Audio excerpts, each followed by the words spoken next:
A segunda maior falência bancária dos Estados Unidos acaba de acontecer e ser confirmada. Exatamente, seus capitalistas. O First Republic Bank faliu. Foi absorvido pela Federal Deposits e posteriormente vendido para o JP Morgan. Então, as 84 filiais em 8 estados do First Republic agora pertencem ao JP. Uma parte dos ativos podres vai ser absorvido pelos pagadores de impostos, né, pessoal? A gente vai aprofundar toda essa temática durante esse vídeo. Eu te convido a assistir até o final para você entender todos os detalhes. E nós temos um alerta do Fundo Monetário Internacional falando que talvez o problema bancário não tenha terminado por aí e que a gente pode ver mais problemas após essa quebra do First Republic. A gente vai falar sobre tudo isso nesse vídeo e também vamos trazer alguns indicadores macroeconômicos. Lembrando que essa semana temos definição de taxa de juros e muita coisa vai sair para a gente continuar montando o contexto econômico. É muito importante que você continue acompanhando e se você não quiser perder nada, já se inscreve aqui no canal para acompanhar os próximos vídeos, porque com certeza a gente vai continuar fazendo essa cobertura aí. A gente vai fazer também aqui, pessoal, um paralelo com o que aconteceu lá em 2008. Então a gente, sem mais delongas, vai abrindo o vídeo aqui, porque temos muita coisa para falar. E a gente abre o vídeo falando sobre o First Republic, que teve essa quebra, pessoal, essa falência. Quem acompanha aqui o canal viu que algumas semanas atrás a gente falou sobre o balanço desse banco. O que fez então o estopim para esse crash? O que fez esse estopim acontecer foi os depósitos bancários, os depósitos desse banco vindo abaixo do esperado. Então lá a gente viu no início de março a quebra do Silicon Valley Bank, o Credit Suisse também teve problema, né? Então essa crise bancária, ela começa em março de 2023. Posteriormente, pessoal, a gente vê que o First Republic parecia que ia se salvar, a galera achou que o problema bancário tinha sido resolvido, mas não foi bem assim. Quando saem os balanços, mesmo após a injeção de liquidez que o JP Morgan fez no First Republic, mesmo após a janela de desconto 2.0 ser criada para injetar liquidez aí no sistema bancário, mesmo após tudo isso, a gente vê aí os depósitos caindo, o mercado não gostou nada disso, porque se os depósitos continuam caindo, significa que as pessoas estão perdendo a confiança nesse banco, estão sacando dinheiro e esse banco poderia ter um problema de liquidez. E assim, então, a gente chegou até o ponto em que ele faliu, né? E agora pertence ao JP Morgan. Tem essa matéria aqui, pessoal, da Folha, que resume bem o que aconteceu. Eu vou ler para vocês agora e depois a gente continua para fazer o paralelo com o que aconteceu em 2008. Nós vamos também falar aí sobre alguns títulos que ficaram no caminho, a parte podre, né, pessoal? Ficou pelo caminho, então alguém vai ter que pagar essa conta, né? A gente vai aprofundar esse tema, então fica aí até o final que a gente vai aprofundar tudo isso. Mas vamos lá primeiro entender o que aconteceu. Então, após balançar por algumas semanas, o Banco Regional First Republic de São Francisco foi à falência nesta segunda, quando as autoridades americanas interviram na instituição e venderam a maior parte de sua operação para o JP Morgan Chase. Os reguladores dos Estados Unidos passaram o fim de semana correndo atrás de um comprador para o banco falido e tentando fechar a operação antes da abertura dos mercados nesta segunda-feira. Em números, o JP Morgan pagará 10,6 bilhões ao FDIC como parte do acordo para comprar a maior parte dos ativos do First Republic. O FDIC é como se fosse o fundo garantidor, né, o FGC aqui do Brasil, tá? Então é o fundo garantidor dos Estados Unidos, que é estatal. Então ele vai assumir 92 bilhões de dólares em depósitos que hoje estão no Banco Regional, além de 173 bilhões de dólares em empréstimos e 30 bilhões de dólares em títulos de dívida. Como contrapartida, o JP Morgan e o FDIC vão dividir os prejuízos com os ativos podres do banco falido, que tem seu caixa abastecido por instituições financeiras, estimando que as perdas somarão 13 bilhões de dólares. O First Republic foi o banco regional que mais sentiu o baque desde a falência do Silicon Valley Bank e do Signature Bank no começo de março. Suas ações passaram por uma montanha-russa desde então e a instituição até parecia que ia sobreviver quando um consórcio de bancões garantiu 30 bilhões de dólares em depósitos. A crise voltou a piorar na semana passada, quando o First Republic disse que a corrida bancária do fim do primeiro trimestre lhe havia tirado 100 bilhões de dólares em depósitos, aumentando o temor do mercado sobre a sua saúde financeira. A falência do Banco Regional, que tinha 233 bilhões de dólares em ativos no fim de março, é a segunda maior da história americana, atrás apenas da quebra do Washington Mutual, outro comprado pelo JP Morgan na crise de 2008. E cada vez mais o JP Morgan aproveita essas crises para se tornar ainda maior. O maior fica cada vez maior e ele, né, pessoal, já é um too big to fail. Ele sempre vai ter a ajuda do governo, das autoridades aí para não quebrar, né, pessoal? Então, é assim que o jogo funciona. E aí o que me chama a atenção, pessoal, é a velocidade do que está acontecendo, é o tamanho, né, dessas quebras. Poxa, a segunda maior quebra bancária da história bancária, pessoal. Isso aqui não é brincadeira, não. Isso aqui é grande. Isso aqui é grande, tá, pessoal?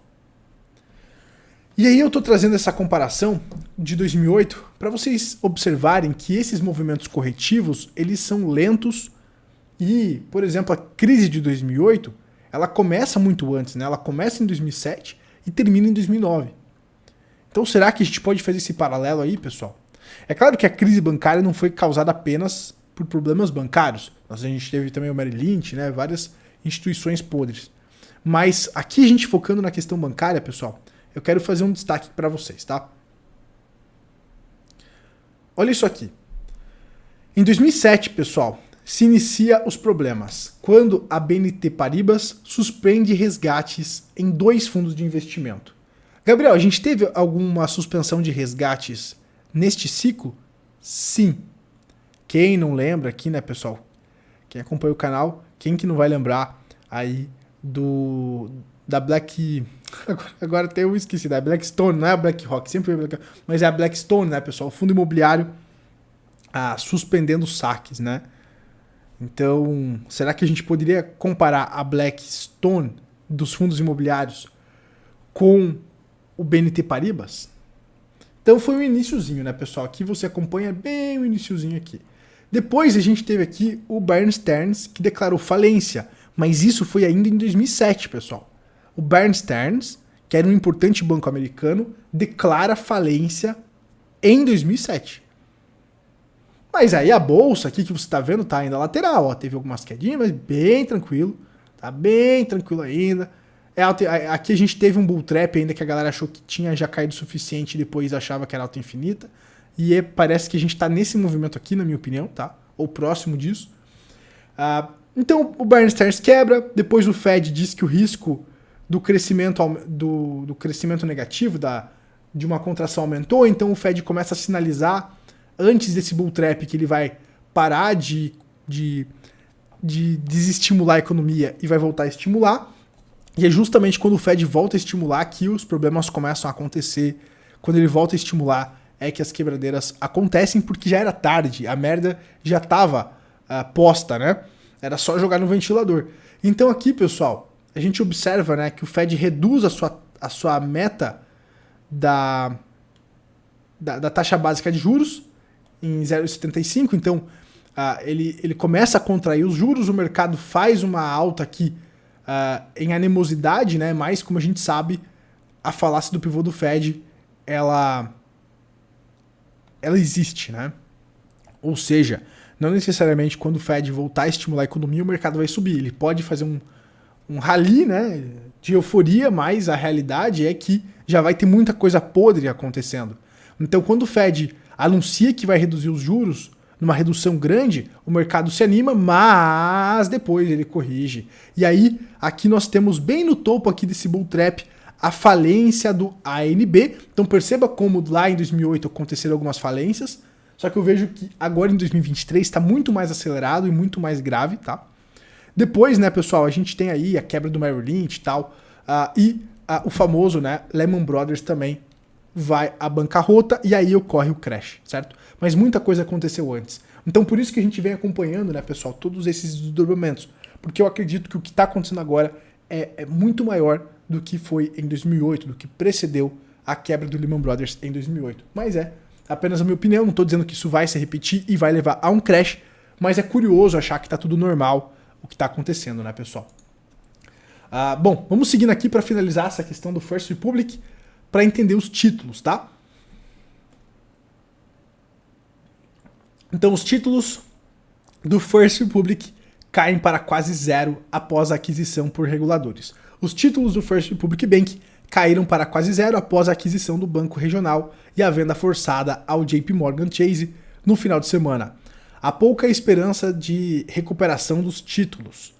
A Federal Deposits já estimou que seu fundo de seguro perderá 13 bilhões de dólares com a aquisição do banco. Então, como a gente falou anteriormente, uma parte dos ativos vai para o JP Morgan, mas a outra parte, quem vai pagar a conta é a Federal Deposits, tá?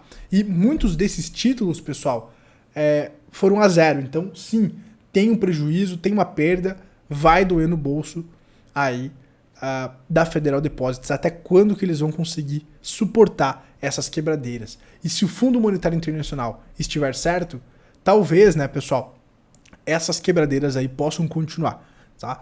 Então, assim, a grande jogada é que uma parte podre o JP Morgan não absorveu, tá? Foi dividida essa parte podre. Então a gente tem que observar essa questão aí, beleza? Nem tudo são flores nessa negociação. Bom, para o vídeo não ficar muito longo, vamos cortar aqui para o Fundo Monetário Internacional. Eles estão falando o seguinte, que a rápida transição da taxa de juros baixas para muito altas desempenhou um papel na descoberta de fraquezas em certos bancos e acrescentou que a dor pode não ter acabado. Então quem está falando isso? O Fundo Monetário Internacional está falando que a dor pode ainda não ter acabado. Esse problema bancário pode ainda não ter acabado. É você que está falando, Gabriel? Não. É o Fundo Monetário Internacional. Isso não significa que temos um passe livre. Isso não significa que não haveria mais vulnerabilidade por vir. Os investidores disseram à margem da conferência que estão preocupados com a possibilidade de mais dramas pela frente, já que os mercados podem ter como alvo outros bancos menores e vulneráveis. Georgieva disse que o que chamou a atenção no último resgate foi a rapidez em que os depósitos se afastaram do First Republic, com sede em São Francisco, e disse que a velocidade se deve parte ao poder das mídias sociais. Então já vai lá os caras quererem, né, crucificar as mídias sociais, pessoal. Com certeza a internet ela tem participação nisso. Hoje a informação chega muito mais rápido, né, para as pessoas, o que é bom, né, pessoal? Você consegue mais informado, não ser pego de surpresa, né? Mas a grande jogada aqui, né, pessoal, é o alerta, então, do Fundo Monetário Internacional, falando justamente que talvez esse problema ainda não tenha sido resolvido, e então ficou alerta, né? Será que o que aconteceu lá em 2008 vai se repetir? E nós estaríamos nessa fase inicial aqui, quando quebra o Bear Stearns, o ANB e tudo mais? Será que a gente estaria ainda nessa fase inicial para depois rolar o crash? Bom, isso só o tempo dirá, não tenho bola de cristal, não faço ideia se o problema já foi resolvido ou não, mas me parece que não, ainda tem muita água para rolar, tá, pessoal? Vamos seguir aqui então com os indicadores da macroeconomia, porque a macroeconomia vai conseguir nos dar um sinal do momento que nós estamos. Para você que já acompanha o canal, sabe que a grande problemática é a inflação, todo esse aperto monetário que está sendo promovido é para combater a inflação. Então acompanhar como está aí a temperatura da economia é muito importante para a gente entender o que pode acontecer com a questão da taxa de juros, tá?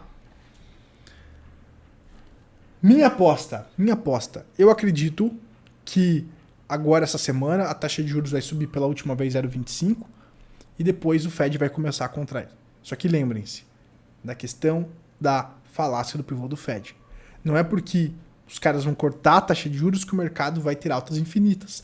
Podemos ter um rally, mas eu acredito que esse rally não se sustenta, igual eu mostrei para vocês lá em 2008, e a gente já falou várias vezes aqui no canal e eu aprofundo lá no meu treinamento Clube dos Capitalistas, pessoal. Então fiquem atentos aí às pegadinhas.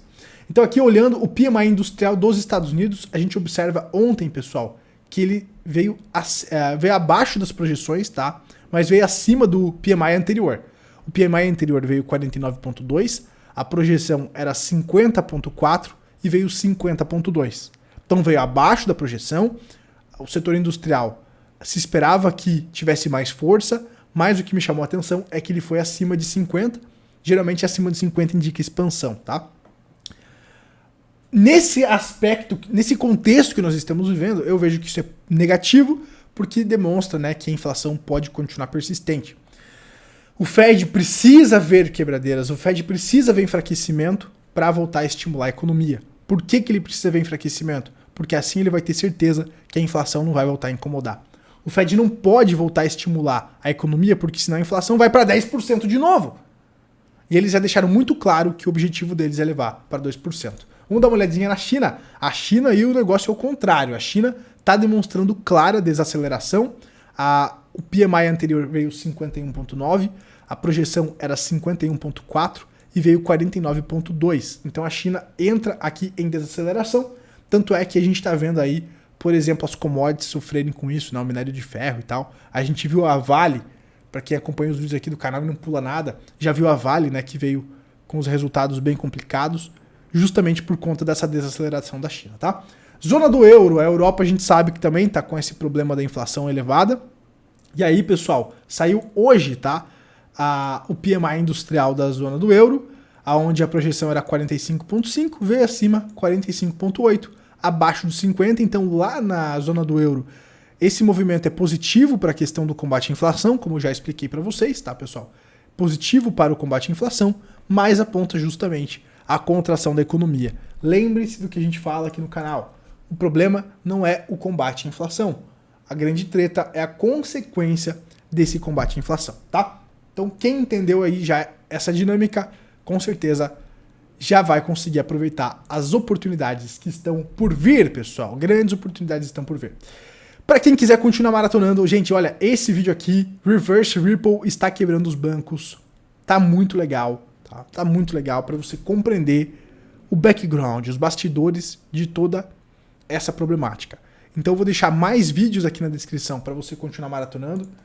Esse da Reverse Repo tá muito legal, pessoal. Então assiste aí mais vídeos aqui na descrição para você continuar maratonando, tudo de graça. Se inscreve aqui no canal, também é de graça. E assim você pode continuar acompanhando os vídeos aqui do canal, o YouTube vai te notificar. Se você gostou, deixa seu like, compartilha para os seus amigos do WhatsApp. A gente se vê na próxima, seus capitalistas. Tchau, tchau.